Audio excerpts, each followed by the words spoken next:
सभी विद्यार्थियों को नमस्कार। यदि हमारी आवाज पहुंच रही होगी एक बार बोलिएगा यस सर। क्लास शुरू करने जा रहे हैं। सभी लोग फीडबैक दे दीजिएगा कि हाँ सर कम्युनिकेशन हो रहा है।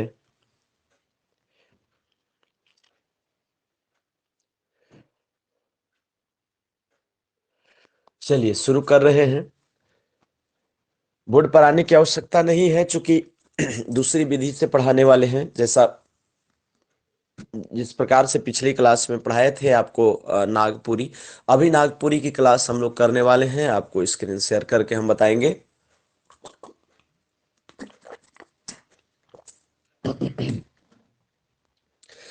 जल्दी से सभी लोग जुड़ जाएं। स्क्रीन शेयर करने वाले हैं। कुछ क्वेश्चन आंसर भी कराएंगे और कल टेस्ट भी होगा। क्योंकि कल संडे है, नहीं सॉरी कल नहीं, परसों संडे, परसों टेस्ट जो है हम लेंगे, आपकी परीक्षा होगी। इसलिए जो है आज कल जो भी आप पढ़ पाइएगा उसके आधार पर परसों परीक्षा भी तो आप सभी को देना है। इसलिए जो है चलिए हम स्क्रीन शेयर कर रहे हैं। सभी को जुड़ना चाहिए। 6 की क्लास 6:20 हो गया है, तो इस वजह से जो है जितना जल्दी आप लोग जुड़ पाए। कितना भी सुतले होगा कि 6:30 6:45 तक तो सवाल सर शुरू करने करेंगे, और कितना के तो याद ही नहीं होगा।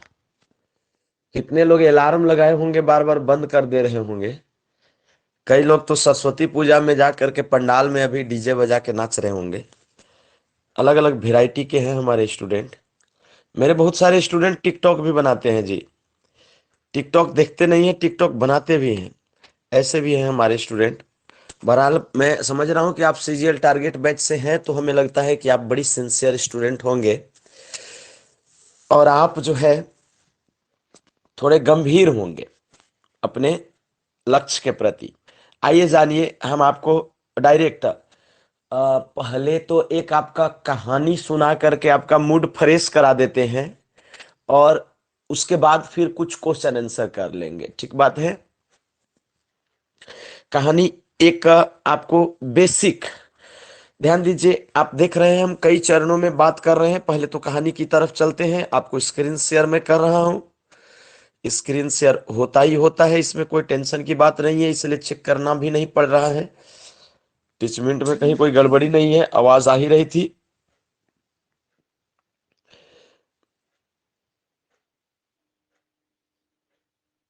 आइए जानिए, मैं आपको एक कहानी की ओर ले चलता हूं। कहानी का नाम है नावा चांद और गोपी चांद। ध्यान रहे, आप बीके दुबे सर से झारखंड एसएससी सीजीएल की तैयारी कर रहे हैं। झारखंड एसएससी सीजीएल की तैयारी कर रहे हैं स्पेशली।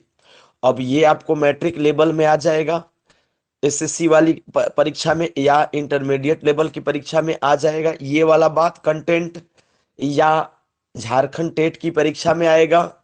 ये आपके लिए एक बोनस पॉइंट होगा।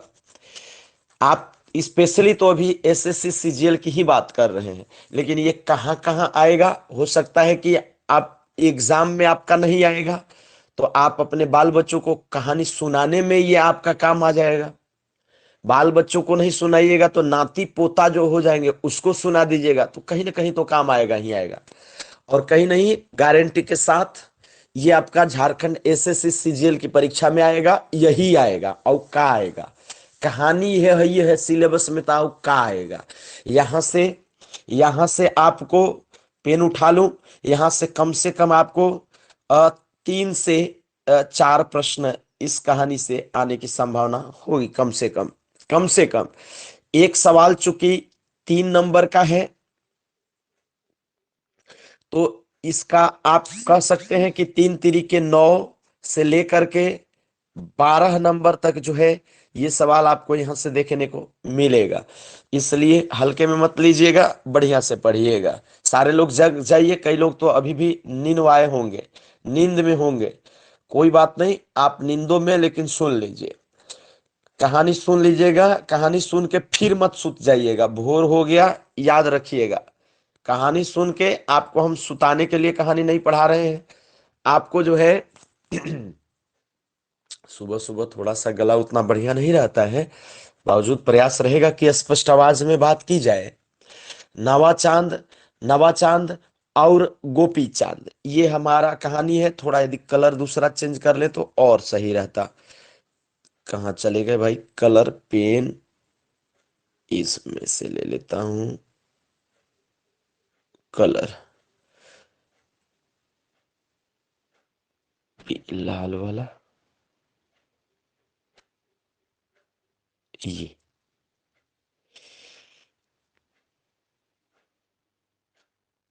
चलिए।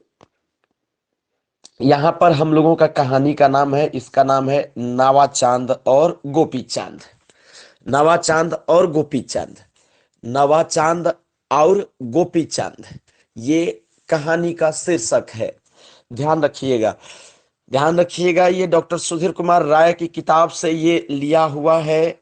यहां से काम नहीं चलेगा, ये जो भी अभी मैं पढ़ा रहा हूं यहां से काम नहीं चलेगा, लेकिन बेसिक के लिए ये ठीक है। ठीक है, वैसे विद्यार्थी जो विशेष करके पढ़ाई लिखाई छोड़ दिए होंगे, वैसे विद्यार्थी जो थोड़े से रिदम में नहीं है, वैसे विद्यार्थी जो नागपुरी कभी नहीं पढ़े हैं, वैसे विद्यार्थी जिनको उतना ज्यादा अभी टावर, जिनका दिमाग का टावर काम उतना नहीं कर रहा है, उनके लिए सबसे बेस्ट है। शुरुआत करने के लिए सबसे बेस्ट है।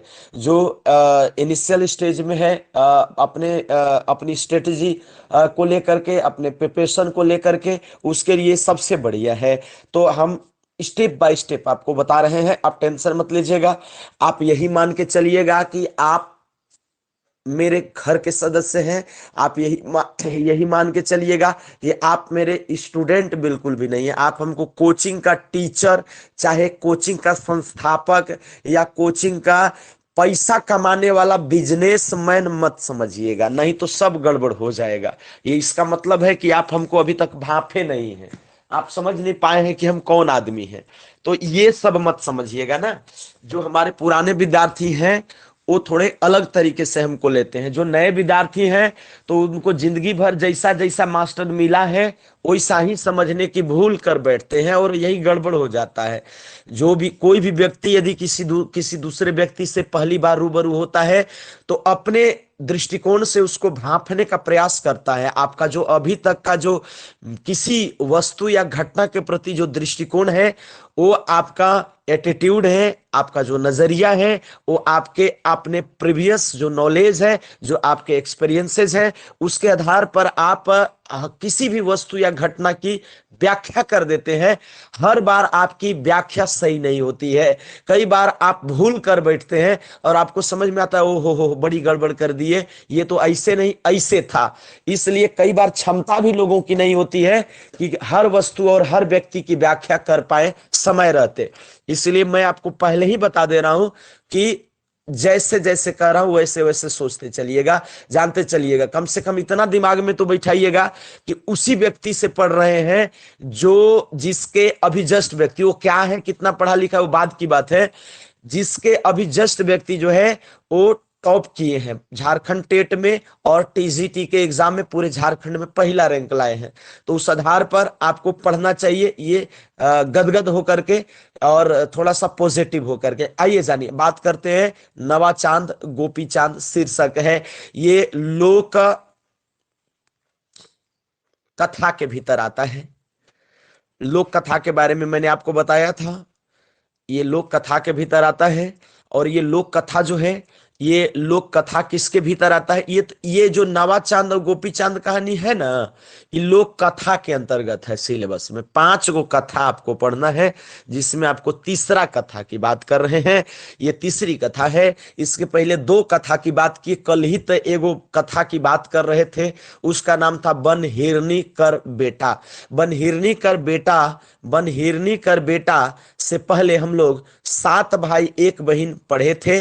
7 भाई 1 बहन, ये पहला लोक कथा हम लोगों का है। और उसके बाद हम लोग दूसरा जो पढ़े वो बनहिरनी कर बेटा, यानी अभी तक हम लोग क्या क्या पढ़े, अभी तक हम लोग सात भाई और एक बहन, हम लोग ये वाला कहानी पढ़े हैं। आपको मैं रिकॉल करा दूं, प्लस में हम लोग पढ़े हैं अभी तक क्या, बन हिरनी, बन हिरनी, बन हिरनी कर बेटा, बेटा कर का मतलब के, तो बन हिरनी कर बेटा। तो हम लोग दो जो है, हम लोग दो कहानी अभी तक पढ़े हैं। और इसके बाद ये तीसरी जो कहानी है जो लोक कथा है, उसका आपके सामने प्रस्तुति है। ध्यान रखिएगा, बड़ी मनोरंजक कहानियां हैं, बड़ा अजीब, इसमें कोनो न कोनो किसी का मुड़ी जरूर काटेगा, इसमें कोई न कोई किसी की हत्या कर देगा व्यक्ति की। अभी आप सात भाई एक बहन में आपने क्या देखा, सात भाई एक बहन में देखा, एक जो बहन होती है वो 6 गो भाई मिल करके वह बहनिया के का कर देते हैं कि तीर से बिंध देते हैं। और तीर से बिंधने में जो सातवां भाई होता है वो जो है बिंधता है, लेकिन 6 भाई बिंधवाते हैं मिलकर के। सातवां भाई जो सबसे छोटका होता है वो बिंधना नहीं चाहता है, वो जो बहन होती है, लेकिन फिर भी जो है वो बिंध देता है डरे। तो कुल मिलाकर के ये बात है कि उसमें भी हत्या की बात थी।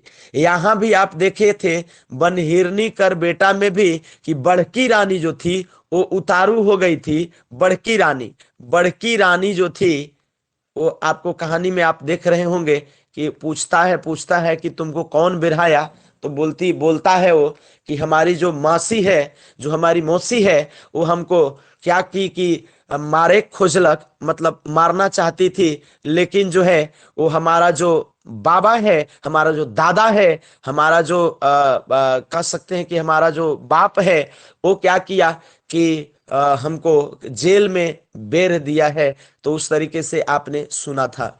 अभी आप जानिए, आपको समझ में आ रहा होगा, आइए जानिए। हम जल्दी से आपको नवा चांद गोपी चांद, तो वहां पर आप देखे थे कि मारने के लिए तो खोजी थी कौन, जो महिला थी बड़की रानी, लेकिन वो खुद जो है उसका गढ़ भरी हो गया था।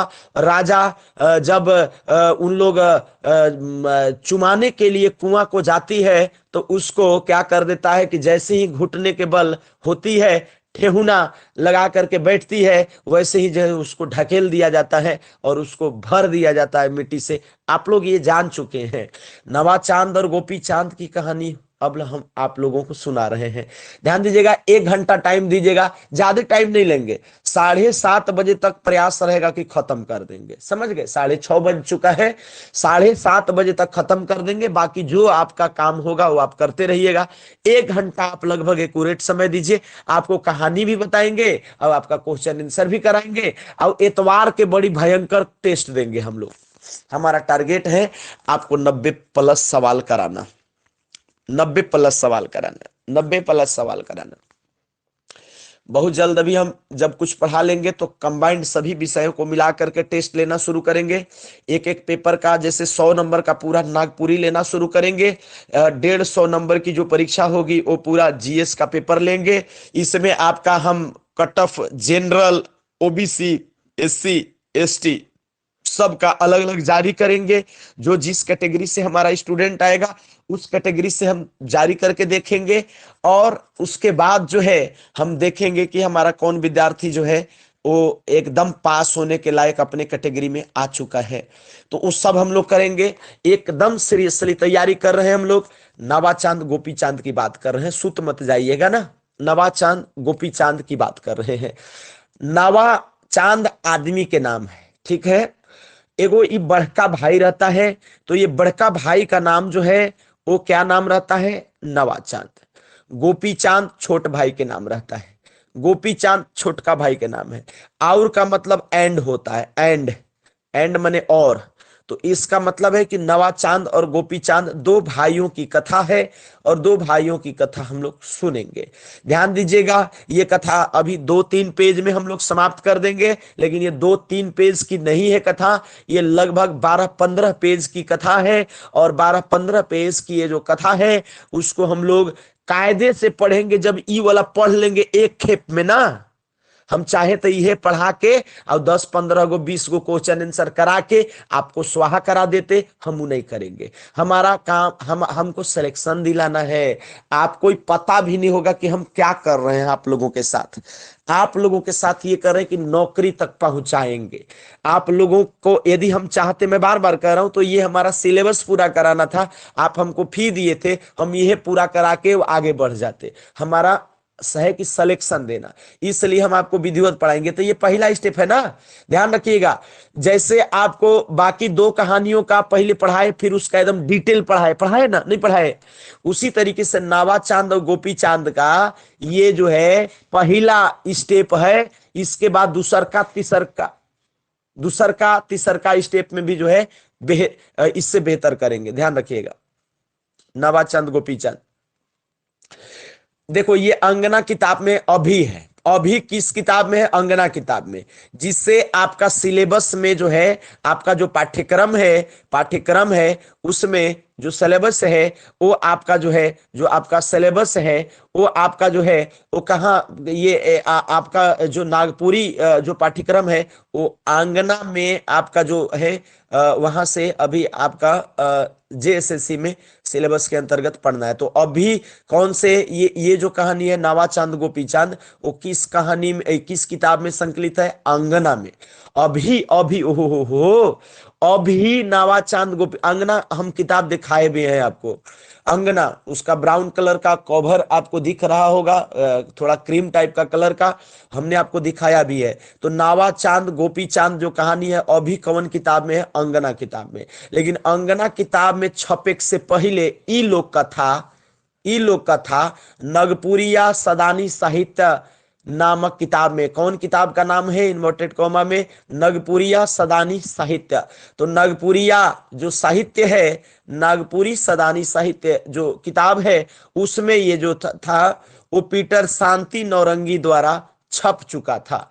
तो अंगना जो किताब है अभी अंगना में संकलित है। ओहो हो, ये नावा चांद गोपी चांद जो कहानी है अभी किस किताब में संकलित है सर? तो अंगना में। तो आपको पूछा जाएगा कि नावा चांद और गोपी चांद अखेन या अभी अभी कौन किताब में छपल छपल छपल है? तो किस किताब में जो है सो छपा है, या किस किताब में समावेशित है, या किस किताब में इसको जो है सो जगह दिया गया है, तो या संग्रहित है? तो किस किताब में संग्रहित है भैया? तो अभी फिलहाल के लिए आपको बात की जाए तो अंगना किताब में है। लेकिन यदि आपसे पूछा जाएगा कि अंगना किताब में छपे से पहले नावा चांद और गोपी चांद लोक कथा कौन कौन साहित्य में छपल छपल जाइत चुकल रहे या जाइत चुक रहे, तो किस किताब में ये छप चुका था? तो कौन के? अंगना में। ओहो, अरे भाई नहीं समझ रहे बात के, गड़बड़ा गया। अंगना में छपल से पहले कौन किताब में छपल था? तो अंगना में छपल से पहले नागपुरी सदानी साहित्य में छप चुका था। उसके जो छपवैया थे, उसके जो लिखवैया थे, उसके जो प्रस्तुति करने वाले थे, उसका नाम था पीटर शांति नौरंगी। और पहले भी आपको यही आदमी मिला होगा। तो पीटर शांति नौरंगी का नाम लोक कथा में अमर है। नागपुरी लोक कथा में बहुत सारे लोक कथाओं को इन्होंने प्रस्तुत किया हुआ है। तो ये जहां तहां से दादी आजी नानी से ये सुन करके इन्होंने लिखा नहीं है। पीटर शांति नौरंगी प्रस्तुति करने वाले हैं, और ये जहां तहां से ये सुने होंगे इस कहानी को, और इन्होंने अपनी दादी से नानी से आजी से सुन करके, और ये पीटर शांति नौरंगी सबसे पहली बेर जो है वो क्या किए, इसको छपवाए। और कहाँ छपवाए थे? नागपुरी सदानी साहित्य में। और अभी कहाँ है? अभी कहाँ है सर? तो अभी तो अंगना किताब में न है सर। तो 3 बात आप जाने हैं अभी तक। आइए जानिए इसके बाद चौथी बात मैं आपको बताता हूं। बारी बारी से आप समझते चलिएगा, टेंशन मत लीजिएगा। आइए जानिए। और यदि बात की जाए, और ई गोटेक मिला जुला करके देखिएगा, सामाजिक कथा है कि ये आप बात करिएगा तो एक लेखा से ये किस प्रकार की कथा है, सामाजिक कथा है। समाज में दिखाया गया है किस प्रकार से नवा चांद और गोपी चांद दो भाई रहते हैं और दोनों में कैसे कितना प्रेम रहता है दोनों भाइयों में। बाद में किस प्रकार से पत्नी के खातिर वैमनस्य हो जाता है और कैसे कैसे दोनों बड़ा जिंदगी बढ़िया चलता है, लेकिन कैसे कैसे शादी के लिए एगो कहता है कि अभी तो आगे कहानी आएगी, नहीं तो रहस्य खत्म हो जाएगा तो मजा खत्म हो जाएगा, इसलिए पूरी कहानी समझिए। दो भाइयों की कथा है, सामाजिक कथा है। तो किस टाइप की, तो पूछेगा कि ई किस प्रकार के कथा है के, तो कैसन है के। हो यहाँ पर देखिए ग्रामेटिकल भी कुछ कुछ समझने का प्रयास करिए। मैंने कहा था मैं आपको आगमन विधि से पढ़ाऊंगा, इंडक्टिव मेथड से पढ़ाऊंगा। जब ऐसे पूछने की बारी आती है नागपुरी में कि ये किस प्रकार की कथा है, तो ये किस प्रकार की कथा, तो इसको बोलेंगे कि ये ई गोटेक सामाजिक कथा है के। ये किस प्रकार की कथा है, तो सामाजिक कथा है के। कौन सी कथा है, ये तो ई गोटेक सामाजिक कथा है के। और कैसी कथा है, सामाजिक कथा है। जेकर में दुई भाई नावा चांद और गोपी चांद कर कहानी ओहो कर वर्णन, ओहो कर वर्णन माने वर्णन करल जाई है। क्या आपको नहीं समझ में आता है बताओ, ये किस प्रकार की कथा है।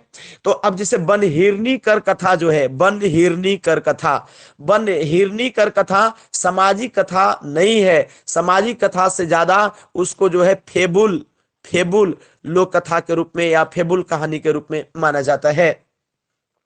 बन हिरनी कर बेटा, क्योंकि वो आपको जो है जैसे एक ऐसी कल्पना की बात जब होती है, ध्यान से समझिएगा, जिसमें कोई ध्यान से समझना। बन हिरनी कर बेटा किस प्रकार की कहानी है, फेबुल। तो ये फेबुल क्या होता है सर, तो फेबुल यदि अब तुम कह दो कि बन हिरनी कर बेटा जो है वो पूरी सामाजिक कथा है के, तो गड़बड़ हो जाएगा भाई। पूरी सामाजिक कथा नहीं है, क्योंकि उसमें तो एगो हिरन है। ओहो, बन हिरनी कर बेटा में एगो हिरन है, हिरन का एगो सींग है। सींग में वो क्या करती है कि मूड में क्या कर लेती है कि जो खाना जो होती है वो रख लेती है, और इसके बाद ये सींग में दिया जायर लेती है, बायर लेती है, दिया जरा लेती है और चल देती है। तो इस प्रकार का कुछ अजीब कथा जब आपको मिलेगा, पंचतंत्र टाइप की कथा, जिसमें जीव जंतुओं का के माध्यम से जो है वो बच्चों को कहानी सुनाया जाए आनंदित होने के लिए, और उससे कुछ सीख भी दिया जाए, तो उससे जो है आपको फेबुल कथा माना जाता है। तो फेबुल जो है वो बनहिरनी कर बेटा है, लेकिन ये तो पूरी नावा चांद गोपी चांद दुई भाई, कएगो भाई दुई भाई की कथा है। तो ये एक सामाजिक कथा है के, कैसी कथा है के, सामाजिक कथा है के। पूछा जाएगा नावा चांद और गोपी चांद कौन कौन कौन जैसन या कौन प्रकार कर कथा है के, या किस प्रकार की कथा है, तो आपको नवा चांद और गोपी चांद जो है सामाजिक कथा है के। किस प्रकार की कथा है, तो सामाजिक कथा है के। और यहाँ पर देखिएगा क्या चीज का वर्णन किया जा रहा है, तो वर्णन दो नवा चांद और गोपी चांद भाई का वर्णन किया जा रहा है। आइए जानिए, आगे जानिएगा। लखपति राजा, तो राजा एक लखपति था, बहुत पैसा था। लखपति राजा, कैसा राजा, लखपति राजा गरीब होई के मर जाएला।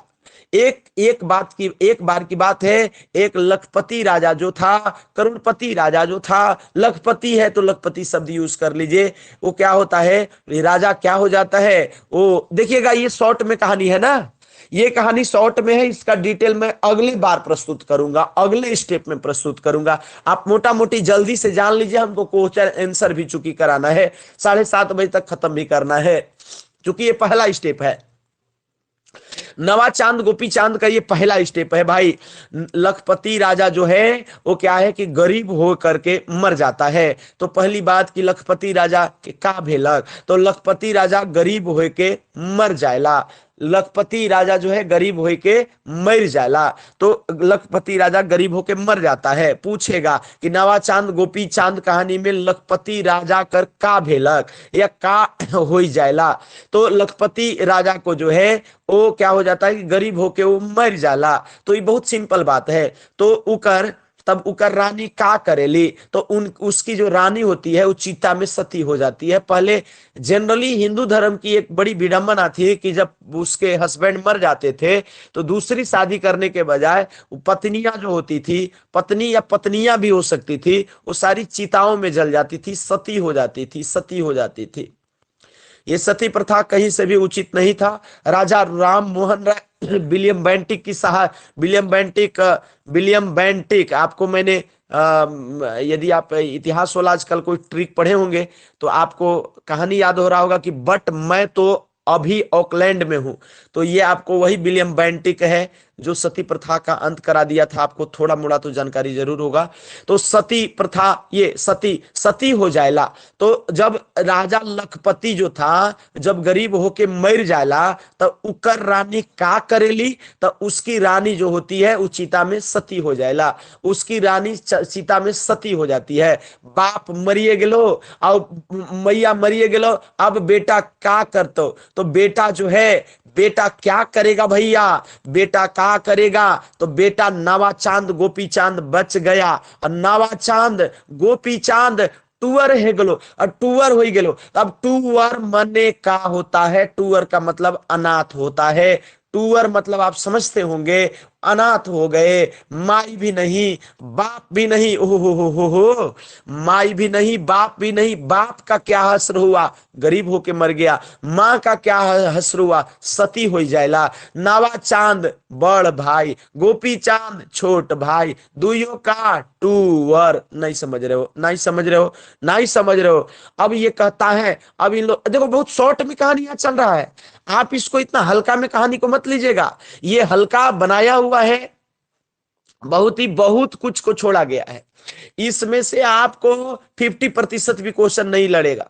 बहुत सारे चीज ये बहुत ही जिसको लगता है कि ये कहानी सिर्फ पढ़ के सब हो जाएगा, नहीं, ये पहला स्टेप है। हमको ना पता है कहाँ आएगा कहाँ से आएगा, हमरा ना पता है, लेकिन फिर भी आपको एक कहानी का पूरा कॉन्सेप्ट हो जाएगा क्लियर, समझ गए ना। तो इसलिए आपका आधा तय हो जाएगा ना। तो लखपति राजा जो है सो गरीब होकर मर जाता है, रानी चिता में सती हो जाती है, नवा चांद गोपी चांद टूअर हो जाते हैं। और उसके बाद और देखिएगा, और उसके बाद जो है वो राइज छोड़कर कमाई खाए खातिर मने के लिए, ठीक है, चले चलते चलते 3 महीना। ओहो हो, बात समझिएगा।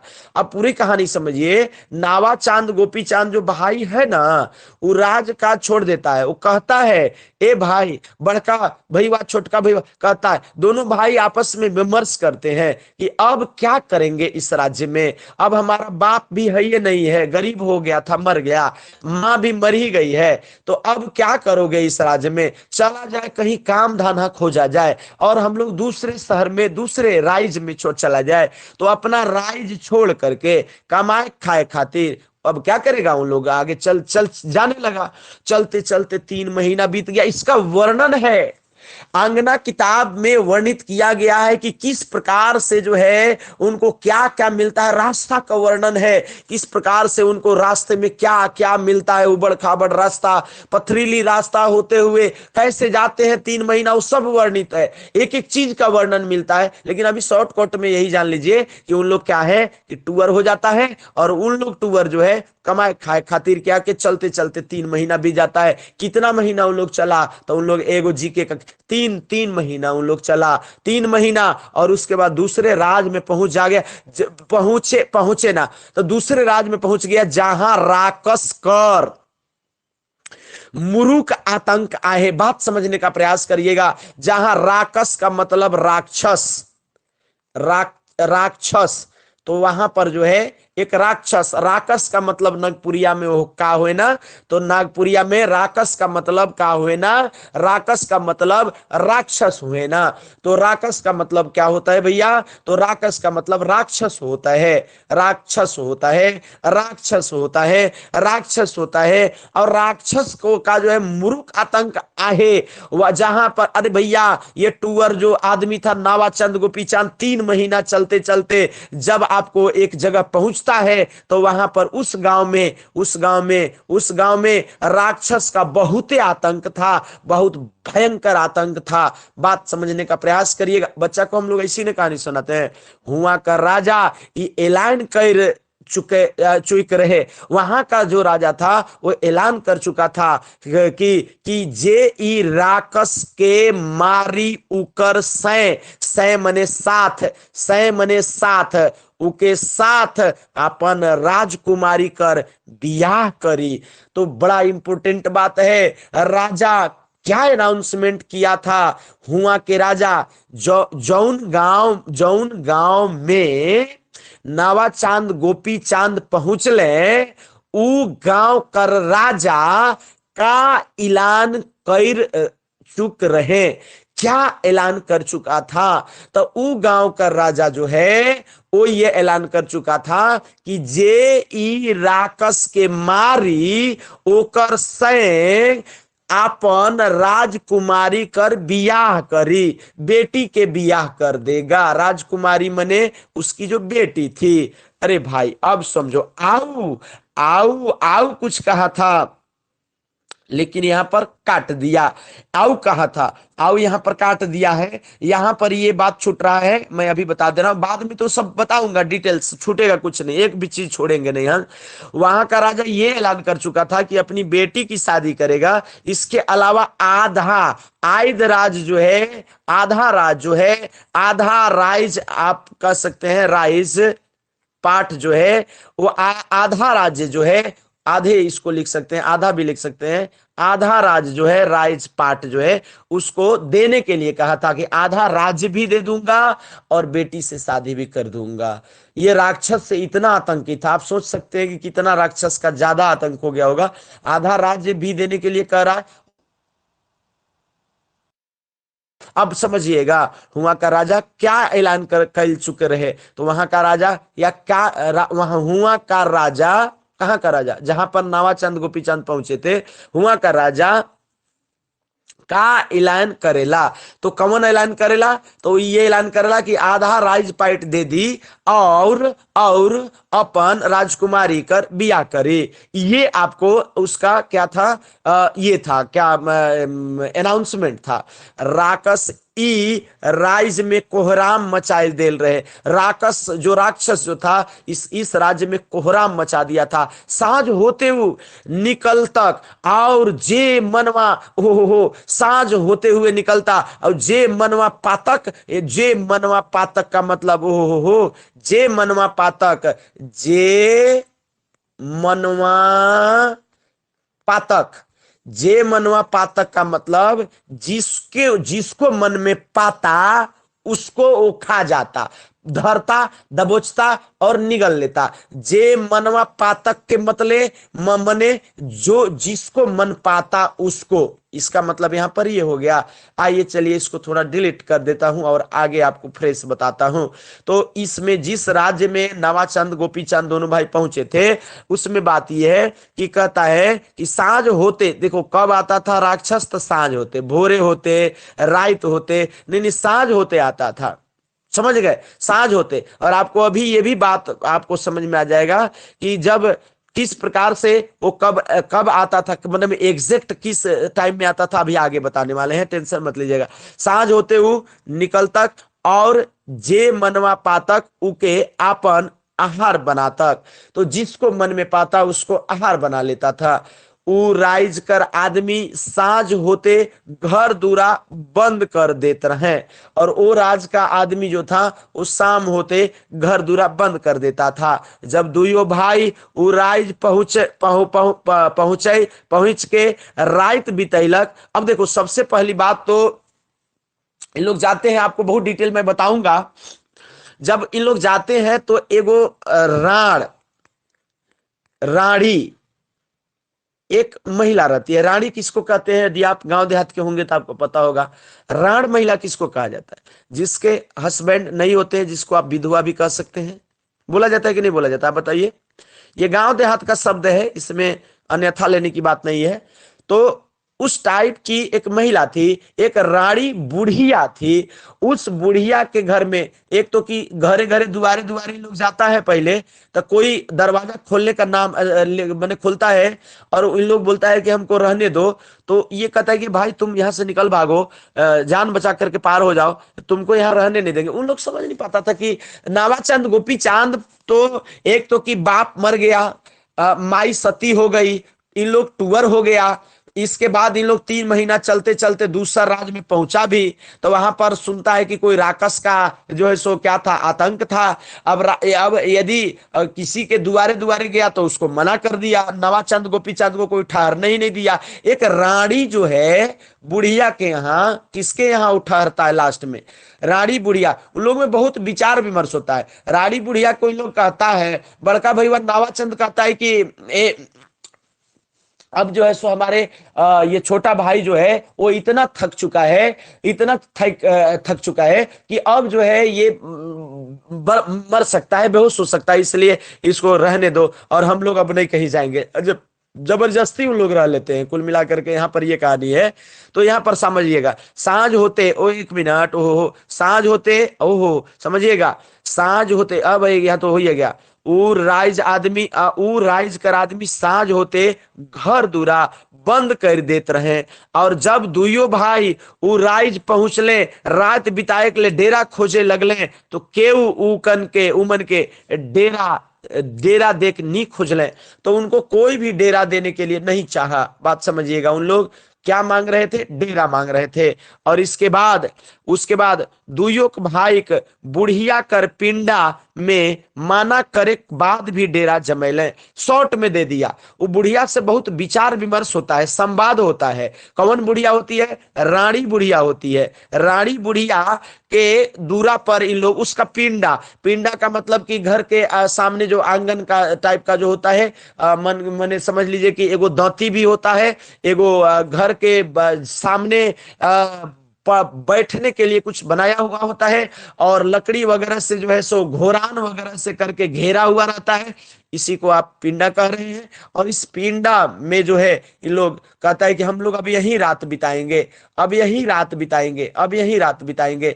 अब जो है वो बुढ़िया कहती है कि अरे भाई तुमको कैसे बताएं, वो राक्षस का आतंक है, तुम लोग वापिस हो जाओ। कहा कि हमके कुछ ना होता है। क्या बोल रहा है कि हम लोग को कुछ नहीं होगा, तुम टेंशन मत लो, हमको बस यहाँ रुकने का ये कर लो और हम लोग बना खा लेंगे, तुम टेंशन मत लो, जाओ तुम अंदर सूत जाओ, बस हमको बहरी दरवाजे पर दूरा पर खाली रहने दो, पिंडा पर रहने दो। ओहो हो। चलो भाई, जब यही स्थिति है तुम लोग का, यदि हंस रहे ही होना है तो कहता है, तो लाख मना करने के बाद भी उन लोग कहाँ ठहरता है? तो लाख मना करने के बाद एगो बुढ़िया के पिंडा पर उन लोग ठहरता है। ये भी एक तथ्य हो गया। दूसरा बात यह है कि राय तो होते राकस आवेला, मगर मगर उ मन के खाए के नहीं पारेला। अब बड़ा डिटेल वर्णन है, आता है तो सन आवाज करता है, का होता है वो पूरा डिटेल उसका है, उसकी बात बाद में करेंगे। लेकिन आप यही जान लीजिए कि रात में राक्षस जो है वो क्या हो जाता है कि आ जाता है। लेकिन उस क्या, जब राक्षस आता है तो का करेला? नावाचंद गोपीचंद के खाई जाएला। अरे भैया खा कहाँ जा रहा है? उमन के नहीं खाए नी पारेला। तो उमन के खाए खाए नी पारेला मतलब खा नहीं पाता है, उन लोग को खा नहीं पाता है। ई मनक दवाई बीरो, देखिएगा, इन लोग, ई मनक मने इन लोग, दवाई बीरो, आगे बता रहा हूं ना, ई मनक दवाई बीरो। इन लोग के पास पहले तो ये जानिए, नावा चांद उसमें जो होता है वो बड़ी जड़ी बूटी के कहानी जानता है। कहानी का मतलब कि वो बड़ा जड़ी बूटी उसके पास रहता है, जो किसी को भी सूंघा दे, किसी को भी कुछ कर दे तो मर भी सकता है, किसी को पिला दे सूंघा दे तो मर सकता है। तो नावा चांद और गोपी चांद के पास उपाय रहता है, इसीलिए वो लोग डरते नहीं है। कहते कि इसीलिए वो रानी बुढ़िया को कहते कि तुम टेंशन मत लो, हम लोगों को राक्षस से कोई दिक्कत नहीं होने वाला है। तो नावा चांद के पास क्या, दोनों भाई के पास रहता है, लेकिन नावा चांद के पास भयंकर जड़ी बूटी रहता, बड़का भैया के पास। आइए जानिए नेक्स्ट पेज में अब चलते हैं हम लोग। यहां पर यहां तक आपने समझा है कि ई मनक, यहां पर देखिए ई मनक दवाई, ई मनक जो है ई मनक दवाई बीरो, यहां से सुन लीजिए। अब आगे सुनिएगा, आगे सुनिएगा। दवाई बीरो और मंत्र, हो और मंत्र से राकस कोनो कोनो करेक नहीं पारेला। ई मनक के दवाई बीरो, हो ई मनक के माने इन लोग को, ई मनक के दवाई बीरो माने दवा दारू की वजह से, और मंत्र से, मंत्र भी उन लोग जानता था, उन लोग के पास दवा दारू भी था, माने जड़ी बूटी भी था, और उन लोग के पास मंत्र भी था। राकस कोनो नहीं करे पारेला, मतलब पारत रहे। तो राक्षस इन लोगों को कुछ नहीं बिगाड़ पाया, किस की वजह से, जड़ी बूटी की वजह से और मंत्र की वजह से। 5-6 दिन इस नहे बीतलक, 5-6 दिन इसी प्रकार से गुजर गया। ई बीच बड़ भाई हो सब जड़ी बूटी इसी प्रकार से रोज आता था, रोज इन लोग घुमा देते थे, और जड़ी बूटी उसको जो है वो क्या कर देते थे कि जड़ी बूटी देख करके चिल्लाने लगता था और वापिस गांव से। अब सारे गांव वाले कहते थे कि जब से ये दोनों आया है भैवन, तब से वो राक्षसवा जो है पता नहीं कि किसी को मार के खाइए नहीं पा रहा, पता नहीं क्या हो रहा है। लेकिन बावजूद लोग एग्जैक्ट बात नहीं समझ पाते हैं कि ये हो क्या रहा है, क्यों हो रहा है। इसमें 5-6 दिन इसी प्रकार से गुजर गईलक, और ई बीच बड़ भाई हो बड़ भाई सब जड़ी बूटी और दवाई के जमा करलक। बड़ भाई मने कवन, नावाचंद। बड़ भाई का मतलब कवन, नावाचंद। छोटका भाई के नाम गोपीचंद। तो नावाचंद हो नावाचंद, नावाचंद, नावाचंद। तो नावाचंद जो है वो नावाचंद बड़ भाई, ध्यान दीजिएगा यहां पर। यहां पर 5-6 दिन बीतला के बाद कौन भाई जो है वो जड़ी बूटी का उपाय कैलक। वहां पर आ जाएगा बड़ भाई, छोट भाई, रानी बुढ़िया। समझ गए बात के, राजा, अहीर कैसे करोगे, कैसे करोगे, कुम्हार कैसे करोगे, बहुत गड़बड़ है। कहीं अहीर आएगा, कहीं कुम्हार आएगा, तरह तरह से आएगा। तो यहाँ पर जो है ई बीच बड़ भाई जो है वो जड़ी बूटी क्या किया, और दवाई, ठीक है, जमा करलक, ठीक है। और गांव कर डहर, गांव का रास्ता, डहर का मतलब होता है रास्ता, कल परसों भी बताए थे, नहीं बताए थे। डहर कहाँ आया था, याद करिए। जब बन हिरनी कर बेटा पढ़ा रहे थे तो झोपड़ी से वो आपको जो अहीर देखता था तो उसी डहर से ना वो हिरनी आती थी, राजा छुप करके लुका के देख रहा था। तो यही यहाँ पर फिर से डहर आया है। और गांव कर डहर में जाने से राकस आवत रहे, जाने से राकस आवत रहे। तो वहां पर जा करके जमा किया जहां से राक्षस आता था, जिस रास्ते से, उहे डहर में, उ डहर में सुनसान पहर, पहर गाइड, सुनसान पहर गाइड देलक। सुनसान पहर गाइड देलक का मतलब जब सुना साना था, रास्ता में कोई भी नहीं था, तो एकदम खाली दे करके, शांत दे करके इस रास्ते में वो क्या कर दिया कि कुछ जड़ी बूटी जो है गाड़ दिया। और जो है अब कौन रास्ता, जिस रास्ते से राक्षस आता था, हो इसके बाद जड़ी बूटी गाड़ दिया। और समझिएगा इसके बाद और आपन हथियार मन के दुरुस्त कर ले लगा। हथियार कुछ था नहीं विशेष उसके पास, मेन उसका हथियार जो था वो जड़ी बूटी था, जड़ी बूटी था उसके पास, जड़ी बूटी थी बहुत, कह सकते हैं कि ऐसा कि सूंघ करके कोई बेहोश हो सकता है, ऐसी जड़ी बूटी उसके पास थी कि कोई सूंघ करके मर भी सकता है या पी करके मर भी सकता है। इस प्रकार की जड़ी बूटी उसके पास थी। और मंत्र भी जानता था वो, मंत्र भी थोड़ा काल्पनिक कहानी है लेकिन आनंद लीजिए, ये काल्पनिक कहानी है, आनंद लीजिए, ठीक ना। ये मत सोचिएगा कि सर ये पता नहीं ये कैसे जड़ी बूटी होता है। साइंस अपना मत लगाने लीजिएगा, साइंस हम भी पढ़े हैं, तो साइंस अपना मत लगाने लगिएगा। तो बहरहाल दवाइयों में तो ताकत होती ही है, यही प्रकृति से जड़ी बूटी तो होता ही होता है। बहुत लोग तो बहुत सारी ये पौधों में ताकत है कि आपको जो है सो किसी को बेहोश कर दे, किसी को जिंदा कर दे। इसी जड़ी बूटी में तो ताकत है कि कैंसर तक का इलाज होता है, इसी से नहीं होता है बताइए। तो जड़ी बूटी और आपको दवाई के प्रभाव से, अच्छा वो क्या होगा कि वो राक्षस जब गांव आलक तो जड़ी बूटी और दवाई के प्रभाव से बेहोश हो गया। वो जड़ी बूटी के प्रभाव से क्या हो गया, बेहोश हो गया। जेके दुइयो भाई मार मार के मोराए का और उकर अंग मन आपन ठीन रखाए लेलन। अब देखो मार करके आंख कान काट लेता है, ध्यान समझिएगा। वो पूरा डिटेल वर्णन बाद में हम करेंगे, अभी शॉर्ट में पढ़ लो। जेके दुइयो भाई मायर मोराए देलन, ये बार बार शब्द आएगा। मायर मोरायक देलन मतलब उसका प्राण ले लिया, कुल मिलाकर के ये बात है। मायर मोरायक देलन या मुराय देलन। मुराय के का किया, अंग मन मैंने पूरा जितने भी संपूर्ण अंग था, बहुत सारा अंग जो, तो उसका क्या किया कि आपन ठीन का मतलब अपने पास रख लें, अपने पास रख लिए। वो किस लिए रखे वो आपको बाद में काम आएगा, वो आप जानिएगा कि ये क्यों अपने पास रखा। मारा तो मरबे किया, उसका अंग अपने पास रख लिया। दोनों भाई बहुत जुगाड़ू था। बिहाने बिहाने बने भोरे भोरे, अर्लीस्ट इन द मॉर्निंग, भोरे भोरे भाई, भोरे भोरे भोरे क्या हो रहा है, उडहर मैंने वही रास्ते से गोटेक एगो एगो गोटेक एगो कुम्हार, गोटेक मैंने एगो कुम्हार, गोटेक मैंने एगो कुम्हार क्या किया, आपन बासन बर्तन। कुम्हार के पास क्या रहेगा, कुम्हार क्या करता है, घड़े का काम करता है, टुइया बनाएगा, घड़ा बनाएगा, टहरी बनाएगा, नहीं समझ रहे बात के, नहीं समझ रहे बात के, बटलोही बनाएगा। बटलोही तो बहरहाल उसको बोलेंगे जो ये होता है, अभी बटलोही भी शब्द आएगा आपको बाद में। तो बटलोही तो खैर वो धातु का होगा, लेकिन कुल मिला करके पहले शादी में लोगों का बटलोही चढ़ता था, पता नहीं आप लोगों को आइडिया होगा कि नहीं, लेकिन ये जानिए। तो गोटे कुम्हार जो था वो अपन बासन बर्तन बेचलक, सॉरी बेचे के ले जाए लागेला। तो अब देखिएगा उसी रास्ते से अब देखो राक्षस है, नहीं समझ रहे बात के, ये राक्षस है। राक्षस का जो है वो क्या किया कि इन लोग कान आंख तक काट लिया, नहीं समझ रहे बात के, कान आंख उसका अंग जो था वो उसका अंग मन क्या कर लिया कि कुछ कुछ निकाल लिया, नहीं समझ बात के।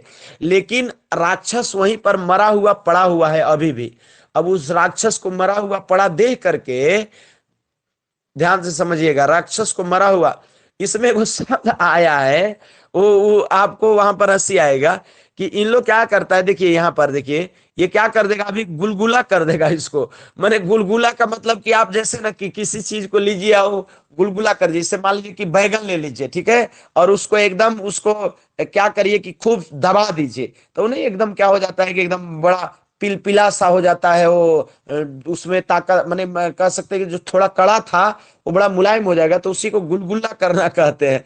तो गुलगुला देना मैंने कुल मिला करके मार मार के गुलगुला दे। लेकिन मार मार के गुलगुलाया कौन, बाद में आएगा, वो कुम्हार गुलगुलाएगा। यहाँ पर राक्षस जो था उसको जड़ी बूटी सुंघा करके और दवाई के प्रभाव से जब बेहोश हो गया, तो दुइयों भाई मार मार के क्या किया, मार मार के मार मोरा दिया, मुआ दिया, और उसका अंग मन निकाल लिया, आपन ठीन अपने पास रख लिया।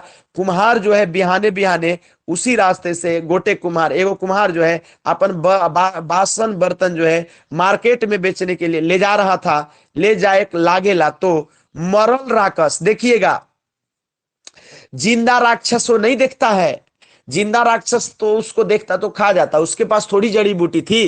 कहानी में ट्विस्ट आएगा, अब देखिएगा।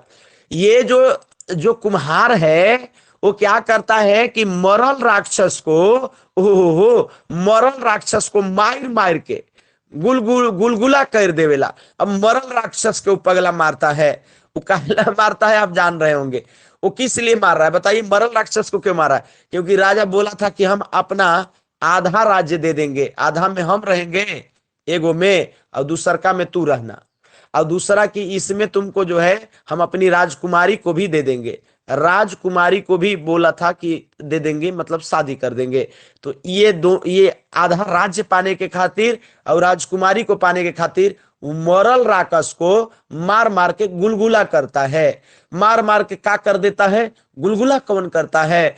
गुलगुला हो गुलगुला कर देवेला। तो राक्षस कर मार मार सॉरी राक्षस कर मार मार के गुलगुला कौन कर देवेला? तो गुलगुला कौन कर देता है? कुम्हार, गोटे कुम्हार कर देवेला। एगो कुम्हार जो है वो तुम कुम्हार आपको जब ये पूछेगा कि जब दुइयों भाई गोपी चांद और नवा चांद क्या उसको बोलते हैं राकस कर मायर मुरायक कर अंग मन अपन ठीन रख लेवेला या निकाल लेवेला, तब उके बाद राकस के साथ का होवेला?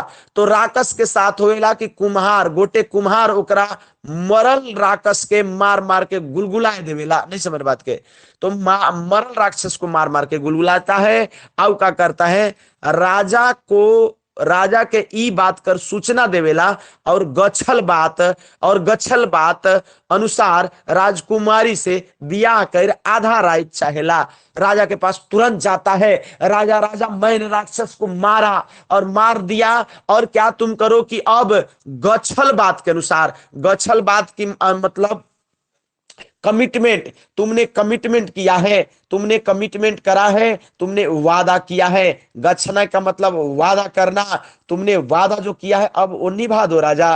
राजा तुमने गच्छा है, क्या गच्छा है? राजा तुमने गच्छा था कि राजकुमारी से शादी कराएंगे और आधा राज देंगे, तो अब तुम ये काम करो क्योंकि हम तो उसको मार दिए। कौन बोलता है ये?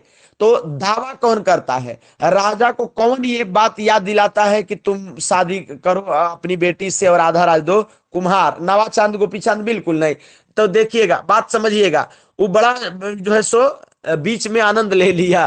कौन? ना कुम्हार जो है। बताइए कैसा? अभी जो है मगर राकस के मोरे कर सुपट सबूत जब दुइयो भाई मांगे ना, तो कुम्हार नी देख पारेला। बात समझने का प्रयास करिएगा। तो राजा के पास कुम्हार कुम्हार जो है, कुम्हार क्या करता है? राजा के पास दौड़ा दौड़ा जाता है, ठीक है, और उसके बाद वहां जाकर के बोलता है कि भाई हमने मार दिया। किसको मार दिया? राक्षस को मार दिया है। और उसका उसका सब, अब वो वही बोलता है कि ऐसा मारे ना कि उसका जो है सो सिर जो है, उसका मूड़ी जो है सो फट के फेंका गया, ऐसा मारे। तो राक्षस को बोला कि अच्छा पूरा, तब फिर जनता डिमांड करने लगी कि ठीक है, तब फिर कुम्हार को क्या करो कि आधा राज दे दिया जाए। फिर तब तक वहां से कहानी में दूसरा हो गया। वहां जो है सो कौन पहुंच गया? नवाचंद गोपीचंद पहुंच गया। कहा कि भाई तो कुम्हार झूठ बोल रहा है। तो राजा बोला कि कैसे झूठ बोल रहा है? पूरी पूरी जनता बोलने लगी कि भाई कैसे कैसे झूठ बोल रहा है। तो बोलने लगा कि झूठ ऐसे बोल रहा है कि इससे आप कहिए कि क्या साबुत है इसके पास? तो उसके पास तो कोई साबुते नहीं था। क्या सब कोई प्रूफ नहीं था, लेकिन बोला कि हम लोग के पास प्रूफ है। तो बोला कि क्या प्रूफ है? तो यदि ये बोल रहा है तब नहीं, तो कुम्हार बोलने लगा कि हम पता है कैसे मारे हैं। ऐसा मारे हैं कि आप जाकर के देखिए ना राक्षस को, उसका सिर उसका हाथ पैर कैसे फट फट के फेंका गया है। तो कहा कि अच्छा ही बात है।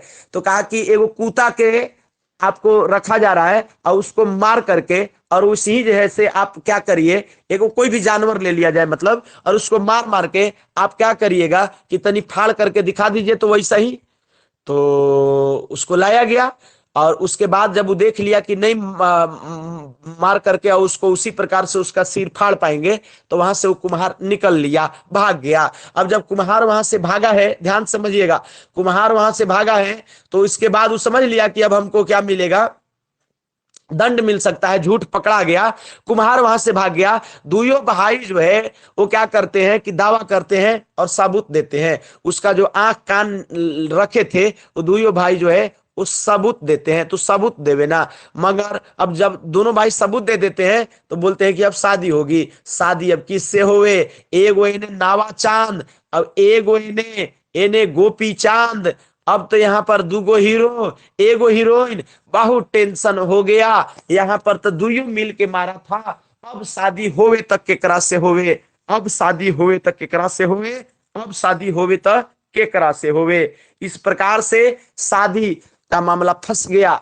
तो अब दोनों भाई में इतना प्रेम था कि जो नावाचंद जो था बड़का भैया गोपी चांद के कह रहा है, ए भाई तू शादी कर ले। जब प्रस्ताव आया तो बड़का भाई बोला कि ए छोट भाई तू शादी कर ले, ए गोपी चांद तू शादी कर लो। और इसके बाद जो है वो तो शादी कर लो, तो वो गोपी कहता है ऐसा है भैया कि यदि हम शादी कर लेंगे, छोटका बोल रहा है शादी कर लेंगे तो हमारी जो वाइफ होगी तुम्हारी क्या हो जाएगी कि भाव हो जाएगी। मीन्स कि तुम उसको क्या कर पाओगे कि न वो तुमको खाना दे पाएगी न पानी दे पाएगी। हमारी तो माँ भी नहीं है हम लोगों की। तो सबसे बढ़िया रहेगा कि यदि तुम शादी कर लोगी कर लोगे तो हमारी भाभी लगेगी, भौजाई लगेगी।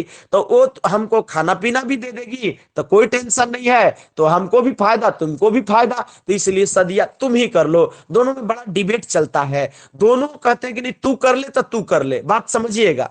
और तो बाद में ये डिसाइड होता है, बड़का भैया छोटके के करा देता है, कहता है कि ना तू ही कर लो। माँ बाप के मरने के बाद हम लोग टूअर हुए हैं, तो तुम्हारा दुख हमको देखा नहीं जाता है, तुम ही कर लो, हमारा जिंदगी किसी तरीके से चलेगा बचेगा, शादी से हमको नहीं मतलब है।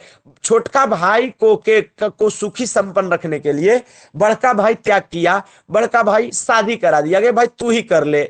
ये बात तो ठीक है कि जड़िया बुटिया तो हम ही सुंघाए थे, अब हमरे ज्यादा जो है सो ये था, कह सकते हैं कि हमारी ही भूमिका थी राक्षस को मारने में ज्यादा, नावाचांद की भूमिका सबसे ज्यादा थी। लेकिन बोला कि तू ही कर ले भाई, हम तुम्हारे छोड़ दिए, जाओ तू ही शादी कर ले, हम तुम्हारा दुख मेरे से देखा नहीं जाता है, छोटा भाई तू ही कर लो। तो छोटा भाई बड़ा भाई जो है वो छोटे भाई की शादी करा दिया। तो यहां पर शादी किससे होगी? गोपी चांद से होगी। बात समझने का प्रयास करिएगा। तो यहां पर राजा के बेटी राजकुमारी की शादी किससे होती है? तो राजकुमारी की शादी गोपी चांद से होती है। बात समझिएगा। तो ये यहां पर जो है नावाचंद बियाह नी करके छोटा भाई गोपी चांद के बियाह करके कहेला, मतलब करने के लिए कहता है। छोटा भाई बियाह करके सुंदर से रहेला, अच्छे से रहने लगता है। बहुत शॉर्ट मारा है कहानी में, बहुत शॉर्ट मारा है। तुम पूरे झारखंड के विद्यार्थियों को उसी प्रकार से पढ़ने दो, उसी प्रकार से पढ़ने दो, भ्रम में रहने दो। उनको लगता है कि इससे हम पास हो जाएंगे, तो उनको भी लगेगा। बात समझने का प्रयास करिएगा मेरे प्यारे विद्यार्थियों, बात समझने का प्रयास करिएगा। वो इतना ही कहानी जान के उनको ही लगेगा कि सब कहानियां तो जानिए रहे हैं, लेकिन जब वहां से संवाद पूछेगा, तुमको नहीं पता है क्या पूछेगा, संवाद पूछता है। संवाद में पात्र होते हैं, बात समझना, पात्र होते हैं। एक पात्र दूसरे पात्र से क्या कहा, वो लाइन जब उठाएगा ना, तो वो मूल किताब से उठाता है। जब तुम मूल किताब से नहीं पढ़े रहोगे, एक एक शब्द का अर्थ नहीं जाने रहोगे, ये हल्का करके इस सब किताब में देवल है, वहां पर डिफिकल्ट जो वर्ड है वो भी आए हैं, वो चीज आपको जानना पड़ेगा। और वहां से जब प्रश्न उठाया जाएगा, तब जो है लोग गच्चा खा जाएंगे।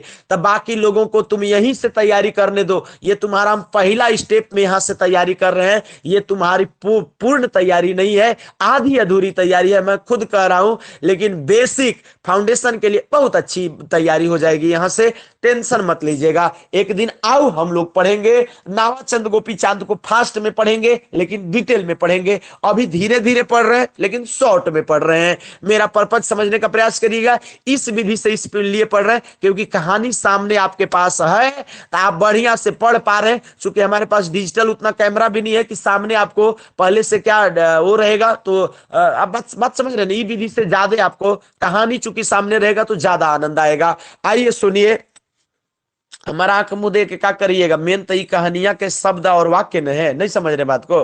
आइए जानिए, चलिए देखिए। तो कुल मिलाकर के ये बात है। आगे कहां चला जाए, कहां चला जाए, कहां चला जाए, कहां चला जाए। तो इस प्रकार से जो है जो नावाचंद सुंदर से रहे लागला। राजा के पता बाद में ई चलेला कि ये छोड़ा मन कर, राजा छुआ है कहे तो उके खुशी के ठिकाना ना रहेला। राजा जो है वो खुशी का उसको ठिकाना नहीं रहता है, उसका और बढ़ जाता है, उसकी खुशी बढ़ जाती है जब ये बाद में पता चलता है। अरे भाई, नावाचंद गोपीचंद किसके बेटा होते हैं? राजा के ना। राजा क्या होता है? लखपति रहता है। राजा क्या करके मरे? गरीब होकर मर जाता है। उसकी मां क्या करती है? राजा की पत्नी जो होती है क्या, तो सती हो जाती है। उसी का ना नावाचंद गोपीचंद रहता है। 3 महीना यात्रा करके किस तरीके करके वो रानी बुढ़िया के यहाँ ठहरता है और सुंघा करके उसको बेहोश करके उसको मारा है। यही सब कहानी है, नहीं समझ गए? ये जो है कुम्हरा ने बीच में गड़बड़ कर दिया, नहीं समझ रहे बात के। कुम्हार जो है बीच में क्या किया, जो बर्तन बेचने के लिए ले जा रहा था उसने क्या किया? धोखा किया, बड़ा षड्यंत्र रचा, या कह सकते हैं कि बड़ा छल किया और बड़ा जुगाड़ से जो है वो राज्य, आधा राज्य और राजकुमारी से शादी करना चाहता था। बड़ा बदमाश था वो कुम्हार। आइए जानिए, आगे देख लीजिए। अब मैं आपको आगे नेक्स्ट पेज की बात कर रहा हूं। अब ब्याह बाद, अब तब मेन आनंद है कहानी में। अब देखिएगा, आपको मैं बताने वाला हूं क्या होता है कहानी में। ये होता है, कहानी में क्या होता है, तो कहानी में जो है, अब पहले सुन लीजिए। ब्याह बाद छोट भाई कर महल दूसर नगर में बना देवल गए। अब देखिए, छोटा भाई जो था, कौन? जो जो गोपी चांद है। छोटा भाई का क्या नाम है? गोपी चांद। छोटे भाई का क्या नाम है? गोपी चांद। छोटे भाई का क्या नाम है? गोपी चांद। बड़े भाई का नाम था नावा चांद। गोपी चांद अब क्यों आ रहा है बार बार? क्योंकि गोपी चांद की ही शादी हुई है। गोपी चांद की ही शादी हुई है। गोपी चांद की ही शादी हुई है। नावा चांद ऐसे ही रह गया। बड़का भईवा, बड़का भईवा ऐसे ही रह गया। छोटके भाई का अंततः शादी हो गया। तो छोटे भाई की शादी, अब छोटा भाई का महल बना दिया न, और दूसर नगर में, चूंकि देखिए आधा राज्य एने जो है, जो उसका राजकुमारी के पिता थे वो रखे हैं। आधा राज्य जो है, ये जो है वो किसको दे दिए? किसको दे दिए? गोपी चांद को। नहीं समझ गए? गोपी चांद को मान लिया गया कि गोपी चांद जो है वो मारा है, जबकि नावा चंद मारा था। सच तो ये है, गोपी चांद को मिला। और यहीं पर जो है, यदि नावा चांद को कोई गड़बड़ी नहीं किया तो गोपी चांद का इस ये जो सिटी है, ये जो आधा राज्य है, इसमें वो बड़ा सा क्या किया कि महल खड़ा कर दिया गया। मतलब महल में उसको रख दिया गया। किसको? गोपी चांद को, और उसकी जो राजकुमारी माने जो पत्नी थी उसको, उसको जो है रख दिया गया। और बगल में बड़ भाई कर दोसर महल भी ओहे गांव में बनलक। बगल में ही जो है उसी गांव में बड़ा भाई का महल बना दिया गया। ध्यान दीजिएगा, तो बड़ा भाई को भी दुत्कारा नहीं गया, अभी नवाचंद को दुत्कारा नहीं गया, लेकिन बगल में वो क्या कर रहा है कि महल बनवा दिया गया, वो भी रहने लगा। बस अंतर यह है कि छोटका भाई पत्नी के साथ रह रहा है और बड़का भाई अकेले रह रहा है। वो भी महले में रह रहा है, दोनों अलग अलग रह रहे हैं। क्योंकि अब उसकी शादी हो गई। तो हिंदू धर्म में एक मान्यता है, पता नहीं मैक्सिमम लोगों को तो पते है, हिंदू धर्म में एक मान्यता है कि जब दो गो भाई जब आपको रहते हैं, आप गौर किए होंगे, जब छोट भाई की शादी हो जाती है तो बड़ा भाई जो होता है वो थोड़ा अनकंफर्टेबल अपने घर में महसूस करने लगता है। और वो जनरली जो है, पहले का तो बड़ा अजीब सा नियम था। छोटे भाई की जो पत्नी होती थी वो आंचल तुरंत ढक लेती थी। और बड़ा भाई का जनरली कॉन्सेप्ट रहता था कि जब भी वो बाहर से आता था तो वो अलग तरीके का कुछ उपाय करता था, मतलब कि खांसता था या कुछ करता था, जिससे कि जो महिलाएं होती थी छोट भाई की पत्नियां, वो तुरंत जो है सो भाग जाती थी, लुका जाती थी। वो ठेकना नहीं होता था, छूना नहीं होता था। ये ऐसा कॉन्सेप्ट है। वही यहां पर भी कॉन्सेप्ट है, इसलिए बड़े भाई का अलग महल बना दिया गया। नहीं समझ रहे? आजकल तो एक ही टेबल पर सब खाता है जी। आजकल एक ही टेबल पर खाता है। इसके कुछ दुष्परिणाम भी है, अच्छा भी है, और इसके कुछ दुष्परिणाम भी है। दुष्परिणाम की कभी बाद में बात करेंगे, लेकिन अच्छा ये है कि बहुत लोग सभ्य हो गए हैं। सभ्य मैंने एक अलग तरीके का सिविलाइज्ड, लेकिन पाश्चात्य संस्कृति ने जो भारतीय संस्कृति थी पुरानी, उसको ध्वस्त भी किया है। उसका दुष्परिणाम भी देखने को आता है। बहरहाल चलिए, वो ज्यादा हम नहीं करेंगे बात। यहां बात कर रहे हैं कि बड़ भाई और दोसर महल भी ओहे गांव में, मतलब उसी गांव में बनलक। यहां तक आप समझ गए होंगे। दिन बीते बीतते गेलक, मगर एक दिन, अब समझिएगा कहानी, बड़ा आराम से रह रहा है। पहले तो आप जी जान लीजिए बात, अभी अभी एकदम कहानी पूरा ये गया है, मेन कहानी अभी आ गया है। दिन बीतते गेलक। अब एक दिन जो बड़ भाई था, मने कौन? नावाचांद, छोट भाई कर महल में, माने गोपी चांद के महल में, जहां उसकी पत्नी भी रहती थी। ध्यान से समझिएगा। ढूक लक मतलब आया, नहीं समझ बात क्या है। अब वो खोखना भूल गया होगा, खांसना भूल गया होगा, आया तो देख रहा है, बाप रे बाप, बात समझिएगा। रानी नहाए के तीन खटिया में आपन के तनी मनी नहीं, इतना बड़ा खटिया है, अरे इतना बड़ा केस है। ध्यान समझिएगा, इसमें श्रृंगार रस का समावेश है। साहित्य के विद्यार्थी यदि होंगे आपको समझ में आएगा। यहां पर श्रृंगार रस की इधर प्रधानता है। यहां पर अब नायिका जो है, यहां पर जो गोपी चांद की पत्नी जो है, इतनी सुंदर है, इतनी सुंदर है। बिहारी लाल मध्यकाल में श्रृंगार रस के कवि थे, और उन्होंने उन्होंने श्रृंगार रस के बहुत भारी कवि माने जाते हैं। बिहारी लाल के बारे में कहा जाता है कि सत सैया के दोहरे जेव नावक के तीर देखन में छोटन लगे, घाव करे गंभीर। बिहारी लाल लिखते हैं एक नायिका के बारे, एक नायिका के लिए कि लौ ने मुंह लागन न लगे, माने तुम्हारे मुंह जो है वो नजर न लगे, नजर न लगे, लौ ने मुंह लागन न लगे, दियो यो दिठी दूनी है लागन लगे, दियो दिठौना दिठी। तो उसका मतलब ये होता है कि एक नायिका होती है, एक हीरोइन होती है। हीरोइन मतलब हर महिला हीरोइने है और हर पुरुष हीरोए है। आज जिसकी शादी हो रही है किसी की, जैसे आज किसी का तिलक है, बारात है, तो आज के लिए वो हीरो है, उसकी जिंदगी का वो अपना हीरो है। सारे लोग अपने अपनी जिंदगी का हीरो है, सारे का जिंदगी का अपना अपना संघर्ष है, सबकी अपनी अपनी कहानी है। मैं अपने जिंदगी का मैं हीरो हूं, आप अपने जिंदगी का आप हीरो हैं, तो सारे लोग अपने अपने जिंदगी का हीरो हीरोइन है। तो यहां पर जिसका वर्णन हो रहा है वो नायिका हो गई है। तो बिहारी लाल का मैं कह रहा था कि इतनी सुंदर नायिका का वर्णन करने लगा कि इतनी इतनी चमक रही थी चांद के जैसा, कि उसको कहा गया कि भाई काजल का टीका लगा दो, नहीं तो नजर लग जाएगा। अब काजल का जो टीका लगाया तो आउ चमकने लगी, उसकी सुंदरता और बढ़ गई। तो कुछ ऐसे भी श्रृंगार रस के कवि होते हैं जो अद्भुत वर्णन कर देते हैं, और अद्भुत वर्णन। अब यहां पर यही वर्णन है, ये क्या कहता है यहां पर, तो शॉर्ट में है, डिटेल में बात में करेंगे और आनंद आपको आएगा। यहां पर बस शॉर्ट में हम कहानी बता रहे थे, लेकिन ये पंक्ति आ गई, रानी नहा के तीन गो, बाप रे बाप, इतना रानी का केस। कौन? जो राजकुमारी थी, जो अब गोपी चंद की बहुरिया बन गई है, कह सकते हैं कि क्या बन गई है, पत्नी बन गई है। तो अब जो है रानी का केस इतना बड़ा है, ध्यान समझिएगा, तीन गो खटिया में सुखा रही है, तीन गो खटिया में सुखा रही है। बात समझिएगा। और आओ आओ आपन आपन केस को सुखावत रहे, और देख के, और वो देखे के में पूरन मासी के चांद लागत रहे। अब बात समझिएगा, ये श्रृंगार रस है, आपको अन्यथा बिल्कुल लेने की आवश्यकता नहीं, बस आनंद लीजिए कि ये क्या हो रहा है। पूरनमासी कर चांद लखे चेहरा रहे, पहली बार ठीक ढंग से नावाचंद देखा था। ध्यान से समझिएगा, यहां पर उसका बात समझने का प्रयास करिएगा, एकदम कहीं मत जाइएगा। यहां पर पूरनमासी कर चांद लखे चेहरा रहे, यहां पर आपको परंपरा है हिंदुस्तान की कि बड़ा भाई छोटे भाई की पत्नी को ताकता तक नहीं था, लेकिन यहां पर वो ताक, इस एक तो की गलती से देखा, पहली बात।